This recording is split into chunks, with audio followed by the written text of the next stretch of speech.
Hi hello ఎవ్రీయాన్, welcome to నేను నా యాత్ర. ఈరోజు అయితే నేను పంచభూత లింగాల దర్శనానికి బయలుదేరాను. పంచభూతాలలో ఒకటైగాంచిన ఇది శ్రీ కాళహస్తీశ్వర స్వామి వాయులింగం. ఇక్కడ వాయులింగ దర్శనం అయితే చేసుకున్నాను. ఉదయాన్నే 5:30కి సుప్రభాత సేవ ఉంటుంది, చాలా బాగుంటుంది. అనంతరం జంబూకేశ్వరం వెళ్ళాను. ఇది శ్రీరంగంకు అతి సమీపంలో ఉంటుంది.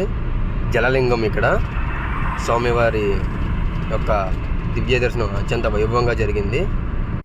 ఇక్కడ సంధ్యాకాలం హారతుల టైంలో దర్శనం చేసుకున్నాను. హారతులు అత్యంత వైభవంగా ఇచ్చారు. అనంతరం చిదంబరం వచ్చాను. చిదంబరంలో శ్రీ నటరాజస్వామి, ఇది ఆకాశలింగం. ఇది 3వ పంచభూత లింగం ఆకాశలింగం. ఇక్కడ కూడా సంధ్యాకాలం హారతులతో దర్శనం చేసుకున్నాను.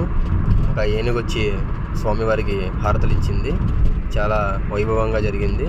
శిఖరాలు చూసి మీరు దర్శించుకోండి. అనంతరం ఇక్కడి నుంచి అరుణాచలం వెళ్ళాను. తిరువన్నమలై, ఇది అగ్నిలింగం. ఇక్కడ నేనైతే అగ్నిలింగాన్ని కూడా దర్శనం చేసుకుని, అలాగే అరుణాచలంలో గిరి ప్రదర్శన కూడా చేసుకున్నాను. స్వామివారికి ఇక్కడ బ్రహ్మోత్సవాలు జరుగుతున్నాయి. ఈరోజు నుంచే స్టార్ట్ అవుతున్నాయి. ఈరోజు ఆ స్వామివారి దర్శనం చేసుకోవడం అత్యంత భాగ్యంగా భావిస్తున్నాను. మీరు చూసి తరించండి. ఓం నమో శ్రీ అరుణాచలేశ్వరాయ నమః. అక్కడి నుంచి కాంచీపురం అయితే వెళ్ళాను. కంచి కామాక్షిదేవి, అలాగే శివకంచి, విష్ణుకంచి. శివకంచిలో పంచభూతలింగం అయినటువంటి భూలింగం అక్కడే ఉన్నది. పంచభూతలింగాల్లోని ఒకటైగాంచిన పృథ్వీలింగం అనగా భూలింగం.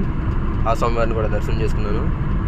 అత్యంత వైభవంగా నా యొక్క పంచభూతలింగాల దర్శనం అయితే దిగ్విజయంగా పూర్తి చేసుకున్నాను. మీరు చూసి తరించండి.